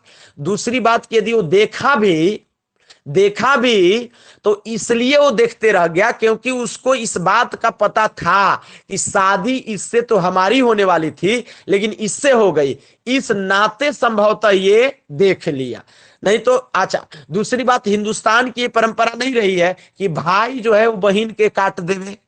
हिंदुस्तान की ये परंपरा नहीं रही है कि पति जो है अपनी पत्नी का को जो है सो कुइया खोद के ओकरा में भर देवे। हिंदुस्तान की परंपरा नहीं रही है कि बड़ा भाई का नियत अपने छोटे भाई की पत्नी की तरफ खराब हो जाए। ये बिल्कुल परंपरा नहीं है। ये सारे कहानियों में आप क्या देख रहे हैं? आप ये देख रहे हैं कि जो उटपटांग जितना हो सकता है उतना, हम लोग छोटे बच्चे को इस प्रकार की कहानी सुना करके उसको बचपन से ही चेताते थे कि ऐसा जो करेगा उसका हश्र खराब हो जाएगा। बात समझने का प्रयास करिएगा। ये छोटे बच्चे को सुनाने जाने वाली कहानी थी, जिससे हिंदुस्तान में, बिहार में, झारखंड में, छत्तीसगढ़ में लोगों का, बच्चों का जो था वो दिमाग पर प्रभाव पड़ता था, छाप छोड़ता था। छोटा बच्चा यही कहानी सुन सुन के सूतता था। हम लोग तो ये कहानी उतना नहीं सुन सुन करके सूते, लेकिन आप अपने बाबूजी से पूछिए, अपनी माँ से पूछिए, यही कहानी सुन सुन करके पले बढ़े होंगे और सोए होंगे, इसलिए उन पर इस तरीके का प्रभाव जरूर पड़ा था। हम लोग तो शहर में पले बढ़े, शहर में डीएवी में पढ़े, सेक्रेटरीट में पढ़े, हेरिटेज में पढ़े, फलना ढेकना में पढ़े, और उसके बाद जो है उसके बाद कुछ अलग ही तरीके का दिमाग से सेट बना लिए। लेकिन ये सब भी जानना जरूरी है, हिंदुस्तान की परंपरा भी जानिए। परंपरा छोड़ देने से भारी पैमाने पर नुकसान भी हो रहा है।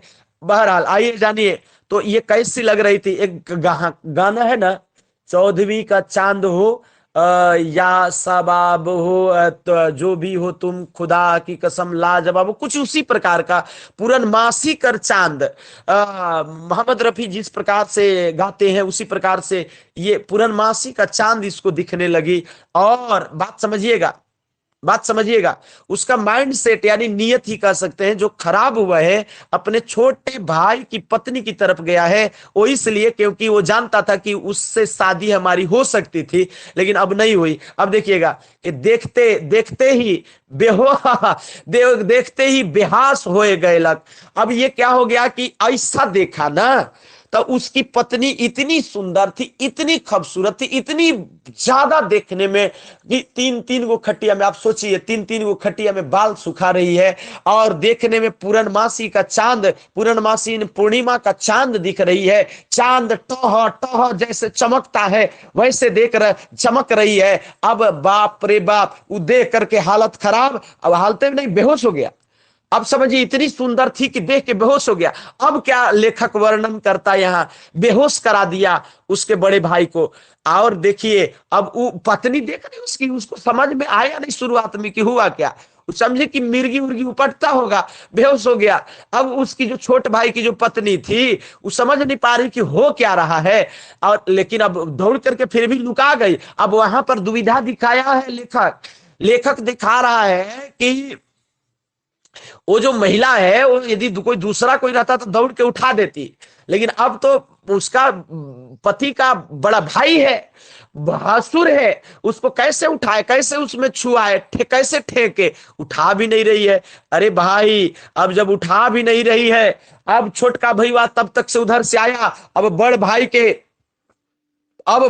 छोटका भाई आकर के उसको जो है शॉट मार दिया। कहानी, छोटा भाई ला करके उठाया, अब होश में आया।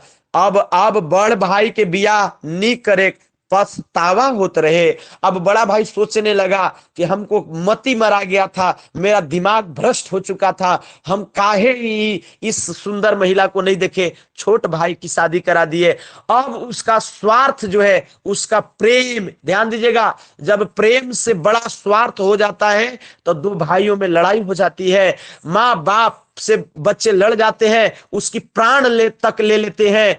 मैं बार बार, ध्यान से समझिएगा ये बात, यदि आपको ऑडियो मेरा सुनाई दे रहा होगा, बड़े बड़े मैं पढ़े लिखे लोगों को, माई के लाल को देख रहा हूं, जिंदगी भ्रष्ट है, बर्बाद है, बहुत भारी नुकसान है। मैं बहुत लोगों को, बहुत ही जान पहचान, बहुत करीबी लोगों को मैं देखता हूं जो मेरे से बहुत ज्यादा पैसा वाले हैं, बहुत ज्यादा उनके पास धन संपदा है, लेकिन जिंदगी जो है, मैं क्या कहूं कि बद से बदतर है।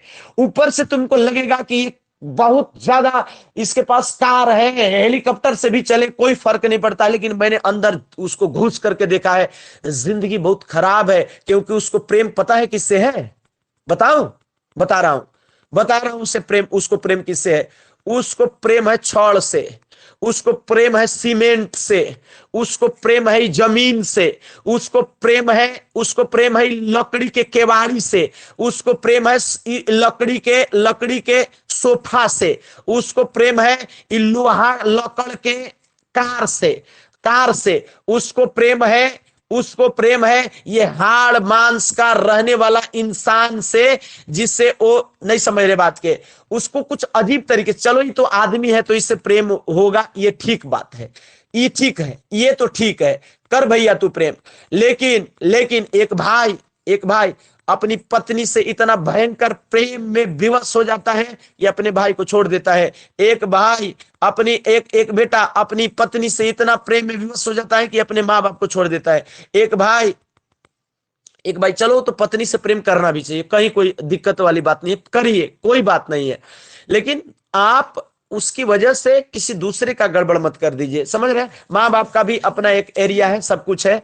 तो कुल मिला करके जो है इस तरीके से इस तरीके से जो है, अच्छा कई लोग लड़ते हैं मतलब कहने का मतलब मेरा ये है ना कि वो सिर्फ देखते हैं कि महल, घर गाड़ी, इसी में पूरा जिंदगी एकदम। अरे भाई, पैसा एक लिमिट तक मायने रखता है। ये इसको तुम ये जान लेना, ये जो घर जितना भयंकर तुम बनाओगे, आज के 100 साल बाद इसका अवशेष भी नहीं बचेगा। इसलिए कम से कम इस घर की वजह से अपने भाई को तो मत मार दो, भाई को तो मत दुत्कार दो, बहन से मत लड़ जाओ, अपने माँ बाप से मत लड़ जाओ। इछड़ के लिए लड़ते हो, इस सीमेंट के लिए लड़ते हो, लोहा लकड़ के लिए लड़ते हो। काहे नहीं समझते हैं कि हेमेटाइट मैग्नेटाइट है? काहे नहीं समझते हैं कि सीमेंट है, ये जो है सो चूना पत्थर का तैयार किया हुआ सीमेंट है? काहे नहीं समझते हैं ये ईटा है, ईटा के बनावल है? इसके लिए आप लड़ाई करते हैं, इसके लिए आप इंसान से लड़ जाते हैं। इंसान से मत लड़िए। ये माटी के लिए, ये पेड़ पौधा के लिए, ये सोफा के लिए, फर्नीचर के लिए, ये किसके लिए है? तो कुल मिला करके ये सब चीज ध्यान रखना चाहिए। खैर, बहरहाल यहाँ पर अब बड़ा भाई जो है, ये इसको पछतावा होने लगा। छोट भाई कर कन्या के पावे के लिए बड़ भाई साजिश करे, कई शिकार खेले, बहाना नंद बन ले गईलक और ओके मार मोराइक दिलक। ये देखो, यहां लगभग आपको 3-4 पेज एक 3-4 लाइन में कर दिया। यहां पर अब कहानी दिखाया है कि छोटा भाई और बड़ा भाई जो है, वो आपको छोटा भाई जल्दी समझ जाता है। कुछ दिन अब क्या करता है, बड़ा भाई वापिस चला जाता है। बड़ा भाई बेहोश तो हो गया, महल में कहा कि अब दे करके अब चला गया, वापिस गया तो अपने महल में। इसके बाद वो वापिस अबे नहीं किया, बहुत दिन तक नहीं आया। छोटे भाई को ये देर लगते ना समझते, ये देर ना लगा कि बड़े भाई का नियत खराब हो चुका है, हमारी पत्नी, सुंदर पत्नी को देखा है और उसका दिमाग भ्रष्ट हो चुका है। अब वह आदमी जो है हमको नहीं छोड़ेगा, हमको मार के और हमारी पत्नी को ले लेगा। अब उसके लिए जो है एक दिन क्या है, अब उन लोग रात भर बतिया रहे हैं और रात भर रो रहे हैं। छोटा भाई कुछ नहीं कर सकता है, बड़े भाई से बहुत प्रेम करता है और बड़े भाई के खराब नियत से वो बहुत ही भयभीत है।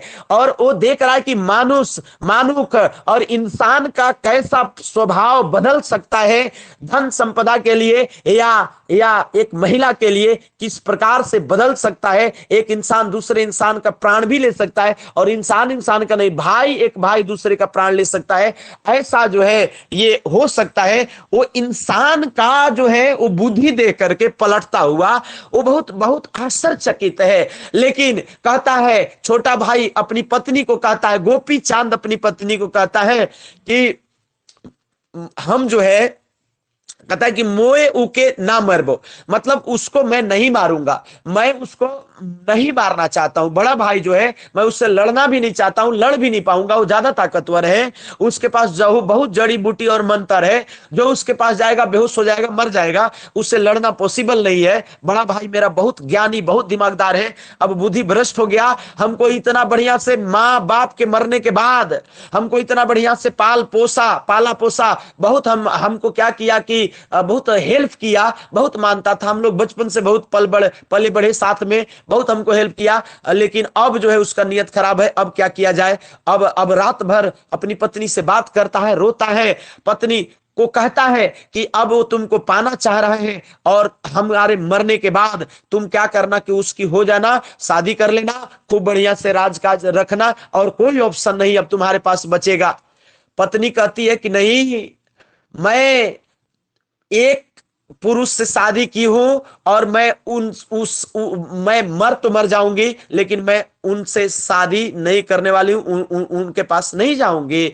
तो गोपी चांद की जो पत्नी होती है वो बड़ा स्वाभिमानी होती है, कहती है कि मैं भी सती हो जाऊंगी। क्या हो जाऊंगी? सती हो जाऊंगी। लेकिन यदि वो आपको मार दिए बाई देवे, ऐसे तो मार नहीं पाएंगे, हमारा दिल कहता, लेकिन मार दिए तो हम भी मर जाएंगे, मरने को तैयार है। अब यहाँ पर ये देखिए कहानी है, हो छोट भाई जो है, छोट भाई कर कन्या के पावेला, बड़ भाई साजिश करेला, और का कहे ना कि कहेला, बहाना करता है, कहता है कि नंदन वन में चलेंगे। तो किस वन में ले जाने के खोजता है, कौन किस वन में ले जाके खोजेला? तो ये आपको नंदन वन में ले जाने के लिए खोजता है। कौन? ये नवा चांद। किसको? गोपी चांद को। गोपी चांद समझ जाता है कि नंदन वन में ले जाके हमको माहिर मुराई देगा। मतलब माहिर मुराई का मतलब समझते हैं ना, माहिर मुराई मतलब मुआ देगा, प्राण ले लेगा। तो इस तरीके से, और वहां पर क्या किया कि उसको माहिर मुरालत मतलब मार दिया, प्राण ले लिया। ये भाई जो है बोला था कि ये हम जा रहे हैं नंदन वन में, और यदि सॉरी भाई नहीं, पत्नी ये पत्नी को बोला था, कौन? गोपी चांद। गोपी चांद जो है, गोपी चांद अपनी पत्नी को बोला था कि हम जा रहे हैं, ठीक ना। यदि एगो तुलसी हम यहाँ अंगना में बता रहे हैं, देखिएगा, बहुत ध्यान समझिएगा। यहाँ कहता है कि ओ गोपी चांद बताए के जायल रहे कि एगो तुलसी बुदा, ठीक है, तुलसी रहेगा, और उसमें क्या है कि तुलसी बुदा में रखल दूध, कहता है कि तुलसी है, और तुलसी में जो है वो क्या कहता है कि दूध लाल हो जाए। कहता है कि यदि तुलसी में दूध रखा होता है, तुलसी जहां एक चबूतरा होता है वहां पर दूध रख देता है, और कहता है कि यदि लाल हो जाएगा तो तुम समझ लेना कि हम मर गए, हम मोर जीवन अब नहीं नेखे, मतलब जो है वो मेरा जीवन अब समाप्त हो चुका है, ऐसा कह के हो जाता है कि यदि वन में, चूंकि हम सूचना तो दे नहीं पाएंगे तुमको, तो हम जा रहे हैं। वो बोलता है कि बड़ा भाई यदि हमको मारना चाहता है तो हम मर जाएंगे, हम जा रहे हैं उसके साथ। और इसके बाद नवा चांद जो है वो रानी के पावे चाहत रहे, अब मगर रानी उकर बात कर अगम कर के कहता है कि चलो ठीक है, हम बाद में आपकी बात सोचेंगे, लेकिन अभी सबसे पहले जो है हम उनका क्रियाक्रम करेंगे। क्रियाक्रम खातिर वो नंदन वन में गई, बोली कि कहाँ मरे हैं वहीं पर मैं जाऊंगी। और उसके बाद नंदन वन में जहां पर वो मरे थे वहीं पर क्या गई, चिता जलाया जाए, और उसके बाद दिमाग से वो क्या करी कि कूद गई चिता में और सती हो गेलक, वो मर गई उसमें जाकर के, वो सती हो गई। बड़ भाई फुकाए गेलक, बड़ भाई लजाए गेलक, बड़ भाई फुकाए गेलक मतलब बड़ भाई फुका नहीं गया, बड़ भाई फुका गेलक मतलब बड़ भाई जो है वो अजीब, उसको मन में बड़ा अचंभित हुआ कि अब जो है ये जो कांड जिसके लिए जिसके लिए इतना किए थे, जिसको पाने के लिए, अब तो मेरा भाई भी मर गया। अब क्या क्या हो गया कि वो मेरी जो ये जो भाई की जो पत्नी थी, जो इतनी सुंदर थी, जिससे हम शादी करने वाले, वो भी सती हो गई। अब उसके पास कुछ नहीं बचा। अब जो है वो क्या किया, वो बहुत उसको झटका लगा, और वो आदमी क्या किया, बड़का भाई जो है नवा चांद जो है साधु बन गया। कहा कि इस जिंदगी में कुछ नहीं रखा है, हमारा लोभ ने हमारा सर्वनाश कर दिया। उसको बात देर से समझ में आई और वो सन्यासी बन गया। वो जंगल जंगल भटकने लगा, दाढ़ी बढ़ा लिया, और उसका जिंदगी जो है बड़ा अजीब सा हो गया, आध पागल हो गया वो। और क्या करने लगा, ओहो भाई वो फोका गया, समझ रहे ना, वो अजीब सा आश्चर्यचकित, और रानी के पावे नीपल। और इसके बाद क्या है, और वो वन से गुजरते जब पार्वती, अब देखिएगा, अब एक बात, अब यहां से एक अलग कहानी आएगा, यहां से जो है ये वाला एक अलग ट्विस्ट है। यहां से लास्ट कहानी हो रहा है, कहीं में जाइएगा, का लास्ट कहानी हो रहा है। वो वन से गुजरते अब जब पार्वती, एक बार की बात है, देखो ये सदानों की कहानी है, तो थोड़ा सा जो है इसमें जो हिंदू धर्म का कुछ कुछ बात आपको समझ में आएगा, चाहे वो आप नागपुरी लेकर के पढ़ेंगे तब भी, और आप खोरठा भी पढ़ेंगे तब भी, तो उसके लिए बात नहीं है। देखो ये धर्म की बात नहीं है, संस्कृति की बात है, बात समझिए, ये बात समझने वाला सवाल है। धर्म अलग चीज होता है, संस्कृति अलग चीज है। संस्कृति का मतलब कि वो धर्म से अलग है, समझ रहे हैं ना। संस्कृति, यहां पर मैं देखता हूं हमारे गांव में ढेर सारे मुसलमान हैं, लेकिन वो भी अभी सरस्वती पूजा में जाकर के देखिए वो इंटरेस्ट लेंगे। अभी आप जाकर के देखिए कि कुछ भी होता, कभी लगा ही नहीं कि कोई मुसलमान है। बोली चाली भाषा रहन सहन उठन बैठन ढंग से जो है वो कभी ये महसूस ही नहीं हुआ कि ये मुसलमान है। हमको पता ही नहीं चला, हम जब 11th 12th में चले गए तो हमको लगा कि अच्छा ये इस मुसलमान है, हमको तो पता नहीं था। हम कहा जाने हिंदू मुसलमान, नहीं समझ बात के। इसको संस्कृति कहते हैं, ये हिंदुस्तान की संस्कृति है, समरसता वाली संस्कृति।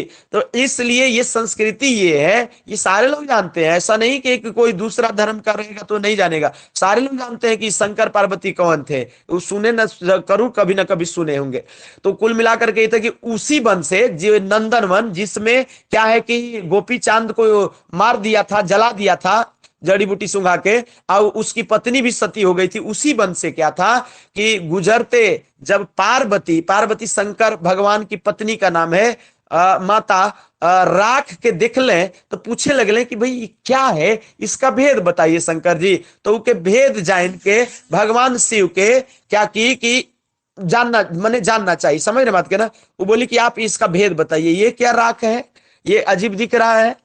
तो वो बोलने लगे कि तो ये बड़ी लंबी कहानी है, ये आप जान के क्या करिएगा। नहीं, बोलने लगी कि नहीं नहीं, आप कहानी बताइए हमको, ये क्या है, हम जानना चाहते हैं, बड़ी उत्सुकता बढ़ गई है।